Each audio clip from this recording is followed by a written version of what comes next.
these relationships, the people who are behaving this way. So they're not going to get away with it. They're not going to be able to get away with it as easily as they did in the past, because now checklists like this, research are coming out, and we've got their number. We know it's happening, and we can educate our kids, teenagers, college kids, and we can avoid having them get sucked in to these ugly relationships and the power dynamics that are totally off, so they don't feel trapped. Hey guys, I am excited because I don't know how many times I've seen people talking about red flags of narcissistic or abusive relationships.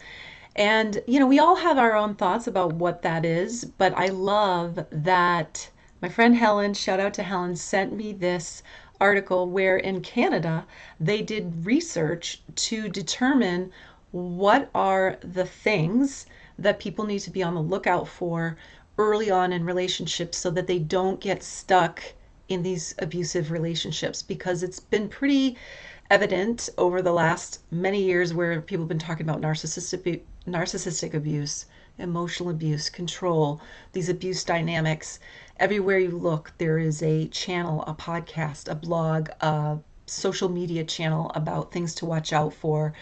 And people are spouting all these different things around the narcissist and narcissistic relationships, narcissistic abuse. But there's finally research that shows these predictors so that early on you can say, no. Because sometimes you've got that gut check. But if this person is really good at confusing you, at schmoozing you, at being great, being all the things you want really early on, and then I've made so many videos and podcast episodes about this, then they get you to commit to something. Maybe you move in with them, maybe they get you pregnant, very common one, maybe they get engaged to you, maybe you get a dog together, you buy a house together. There's all these major things that make them feel like, oh, now she's or he is relying on me or connected to me. And now the mask slips and things start to shift and you start to see all this abusive behavior.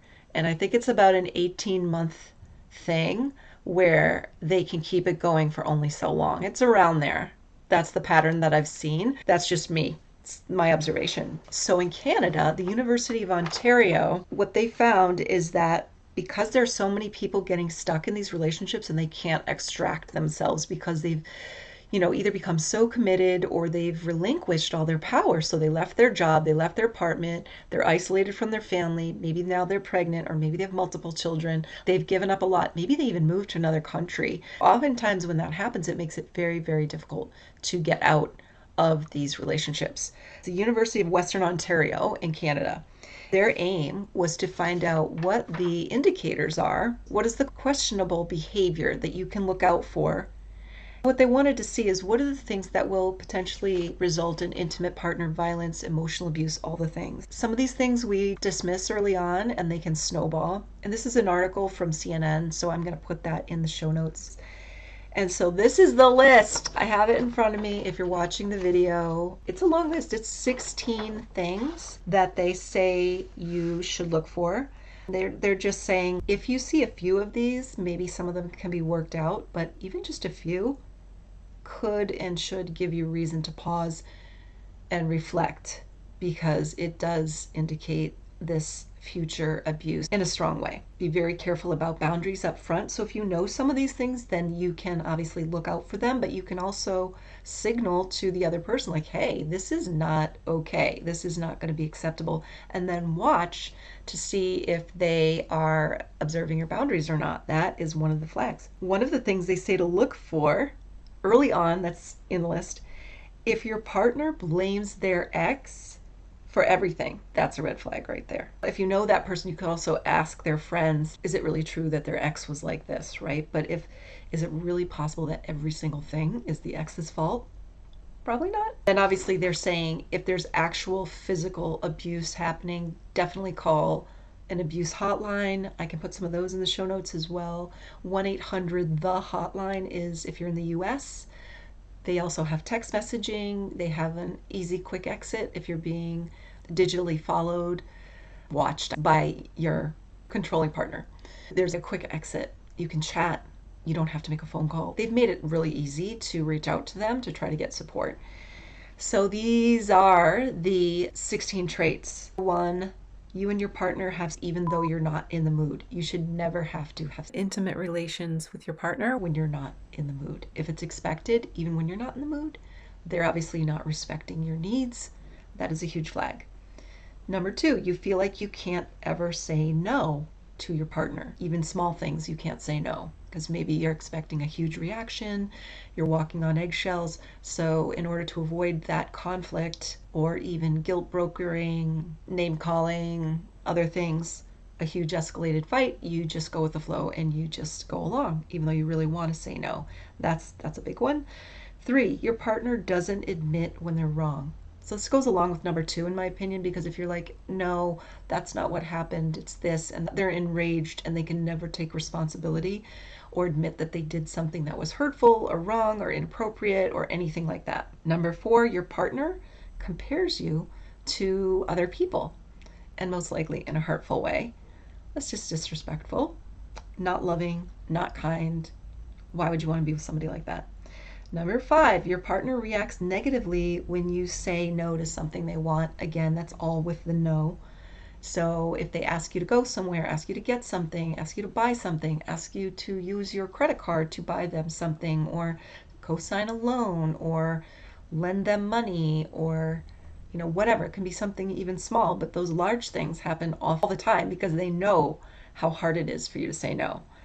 They react negatively and make you feel bad, shame you, all that. Number 6, your partner disregards your reasoning or logic when it doesn't agree with theirs. So you could be talking about something that's factual, like math facts. You talk about order of operations. They tell you, that's not a thing. Just add it all up and then multiply or whatever, divide. You know it's a real thing, but they say it with such conviction. They're trying to gaslight you into thinking, or steamroll you into thinking that you're wrong when you're not, and they're never willing to hear your side of it, which makes you feel like you're either clueless, you're not as smart as them, you're not as knowledgeable, whatever. They're trying to get you to always concede to their version of reality. Number 7, you find it really hard to focus on work because the thoughts of your partner consume your mind. So let's say, it could be small things. You're trying to focus on work. Maybe you're even at your office, but you had a fight last night. There's been an ongoing thing, or maybe you can't sleep and you have a bad cycle and it's just, you can't end it because you can never resolve in a relationship with somebody who will never take ownership, never take perspective, never hear you out. So again, that stuff follows you. You're like, why is this happening? Why can't I have a normal relationship with this person? I've had relationships before. I know how to work things through, but I can't even talk to this person. That stuff follows you around. Number 8, your partner creates uncomfortable situations in public. So this could be anything. Maybe they're degrading you. Maybe they're doing things, they're oversharing things about your relationship without having spoken to you in advance to see if it's okay. Or they're just negating who you are, your value as a human being. They're saying derogatory things in public and it's very embarrassing. Number 9, your partner acts arrogant or entitled. This is something you would definitely expect with a narcissist. 10, your partner tries to change you. So we hear this a lot. They're often projecting their version of who they want you to be. So no matter how much you say, oh, I like jazz music, they want you to like country, and they want to take you to all these country music concerts, and they never want to let you play jazz music in your house, or you have to start listening with headphones because they're like, no, you don't really like that. Why would you ever like? They just say things that make you feel like it's not okay to be you. I saw someone else on YouTube. I'm forgetting her name. I'll share her on my channel. She had such a great short that she posted about how abusive and narcissistic people tend to almost make you feel like you need to be allergic to being yourself.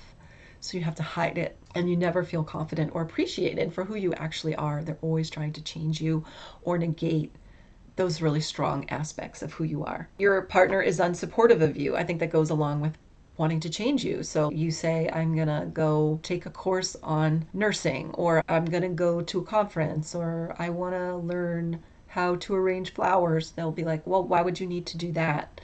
Don't do that. It's almost as though they don't want to do anything that will fill you up or make you feel good about yourself or make you happy. They're like joy thieves. And so they don't support your dreams, your efforts, your goals, your potential as a human being, which is really stifling. And that's the beginning of feeling super stuck and imprisoned. Number 12, your partner criticizes you. You can do no right. I think we're all familiar with that one. Your partner has unrealistic expectations for your relationship. What does that mean? I know that what a lot of us are accustomed to is where they swoop in and on the third date, you've been together for a few weeks, they're talking about where you should live, the house you should buy, where you're getting married, what your wedding looks like. Maybe it's a destination wedding and, how many children you're going to have, or they want you to go adopt a dog together or something for the level of intimacy or how much you've known them. It just is so fantasy land. And they want to sweep you off your feet. You want to believe it's true, but if there's a part of you that's like, what? You just met me and now you want to marry me and you want to take me to wherever and move to Spain and have 3 children. That's a really big one. And your partner avoids you. They're never emotionally available or physically available even when you need them. So they're maybe working and then they go to the gym or they're with the guys and they're making you feel like you're off to the side and just not important. They're not prioritizing you in the relationship. Or they swing between isolating you, keeping you at home, taking you out to dinner, sweeping you off your feet. You move in together. You're stuck at home while they're out doing their thing, ignoring you, and you have responsibilities. And if you want to go and see your sister, your mom, your friends, it's not okay, but they can go and do their thing. Not good. Your partner does things you ask them not to do. This is a really good one early on, I think, as a test. I had someone who was a CIA operative and he called this testing. So even on dates, you can do this. You can say, no, I don't like that. Maybe they ask if you want a glass of wine and you say, no, thanks, I'm good. And they order you one anyway. Or they push the pepper over to you, or maybe they want something on your plate and you're like, oh no, that's okay, I don't really want to share, like, because you just met them, but they reach over and take a bite of your meal, or they're pushing your boundaries, and that is a very early test. And you can say no to them if they ask you something like, hey, do you want to go have a drink at the bar after this? You say, no, I've got plans, I'm going home. See how they react when you say no, that it's something that you don't prefer. Are they going to try to talk you into it?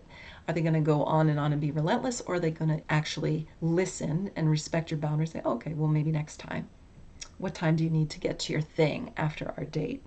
That's somebody who's actually listening and respecting your boundaries. Number 16, your partner threatens to leave you. So this is a common one. So, as we listed all the other things where they're not owning things, you want to talk about something serious in the relationship or maybe something emotional that they've done that hurt you. You were at a party last night or a gathering with friends and neighbors and they said something that was inappropriate and you didn't like it.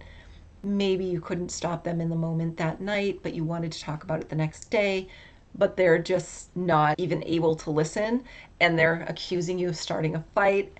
And then it gets, even though you just want to talk to them, you want to say how you're feeling, to them it's huge. And so it becomes a threat. And so they just say, forget it. You know what? This thing's over. We should just break up. I'm going to leave. They're like, if you don't stop, I'm going to leave. Early on, this seems weird and maybe isn't as powerful. But when you're actually in a relationship, you've moved in, you own a house together, or you are sharing a dog together, or maybe even have a child together, there's a child on the way, these threats are really powerful and destabilizing, and they know it, and that's how they get you to shut down. These are all the 16 warning signs. I will put a link to the CNN article. The person who wrote this article was Kristen Rogers of CNN. There's a lot here. What I would really like is if we could find a way to get this information to kids. Even if you're a kid, late elementary, middle school, going into high school, having this information, because I think some of this stuff is related to friendships too, like the coercive control that happens in relationships between girls and girls, boys and boys sometimes, is mirroring some of the things on this list. And it's pretty scary when you have friends who are doing some of these things too. And I think if you are a teenage girl and you have a friend like this, and it becomes normalized in your friendship, then you go off to college and you start dating and you have a boyfriend that does what your former high school best friend did, and you're comfortable with it as a young woman, you could let somebody into your life who can turn to an extremely abusive, controlling, negative relationship. But because your friend, your best friend, did these things and kind of got away with it, you think that it's normal.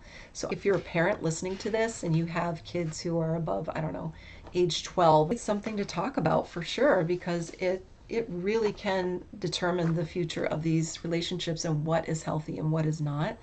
And I'm hoping that more comes from the study, more training, more examples. I tried to expand on it from my own perspective, and I'm sure other people might have explained some of these things differently, but I'm just really glad that we've come a long way. I started my podcast, The Audacious Life, I started it 8 years ago.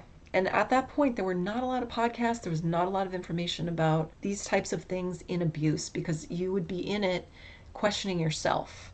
And I noticed patterns, and I was like, this is interesting how women always examine their behavior and internalize it and think it's on them.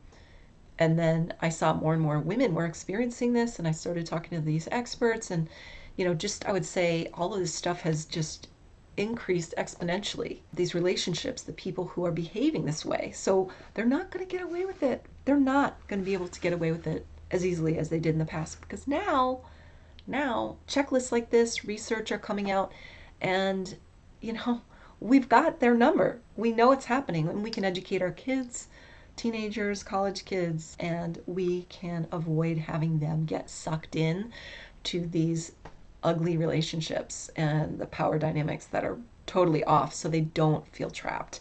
The other thing is, if you're a friend and you see these things in your friends, absolutely send them the article and or talk to them about it, have coffee with them. And it's never a fun conversation, but even if you lose a friend, you could actually be saving their future life, because this stuff follows you. It's really hard to get out of. Would love to hear your comments. Would love to hear what you would add to this list. If you think if there's anything missing, who you'll share it with, how does it make you feel that there's actual research going on about this? I think it's amazing, but I would love to hear more about what your thoughts are, and I hope that this was helpful. If you want to find out more, go to The Audacious Life for the podcast. Thanks.